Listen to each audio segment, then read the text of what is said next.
আপনি কি কল্পনা করতে পারেন ঠোঁট ফুটো করে সেখানে বিশাল এক মাটির প্লেট রাখা হচ্ছে? শুধু কল্পনা নয়, ইথিওপিয়া, মোরসি ও সুরি উপজাতির মেয়েরা সত্যিই এমনটা করে। কিন্তু কেন? কেউ বলে এটি সৌন্দর্যের প্রতীক, কেউ বলে এটি ঐতিহাসিক অংশ। আবার কিছু গবেষক দাবি করেন ঔপনিক শোষণ থেকে বাঁচার একটি উপায় ছিল এটি। এই অদ্ভুত রীতির পিছনে আসল রহস্য কি? আজকের অজানা খোঁজে এপিসোডে আমরা এই জাতির বিস্ময়কর প্রথা ও তার রহস্য উন্মোচন করব।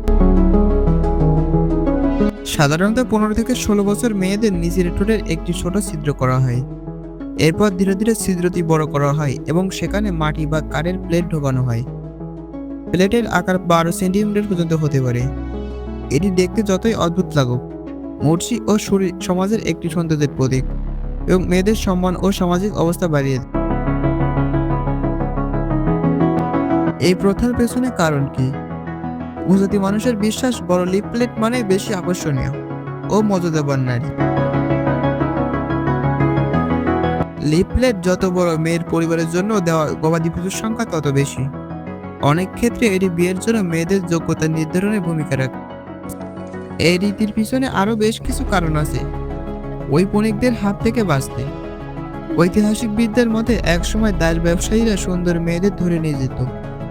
তাই কিছু উপজাতি মানুষ বিশ্বাস করেন নিজেদের আকর্ষণহীন দেখানোর জন্য এই রীতি চালু করেছিল। বর্তমান যুগে এই রীতির অবস্থা। বর্তমান অনেক তরুণী এই ঐতিহ্য থেকে বেরিয়ে আসার চেষ্টা করছে। তাদের অনেকে স্কুলে যাচ্ছে, পড়াশোনা করছে এবং আধুনিক জীবনধারার সঙ্গে নিজেকে মানিয়ে নিচ্ছে। তবে অনেক বয়স্ক নারী এখনও গর্বের সঙ্গে লিপ প্লেট পরেন এবং এটিকে তাদের ঐতিহ্য অবিচ্ছেদ্য অংশ মনে করেন।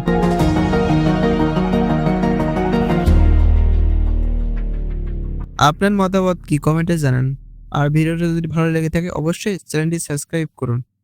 ধন্যবাদ সবাইকে।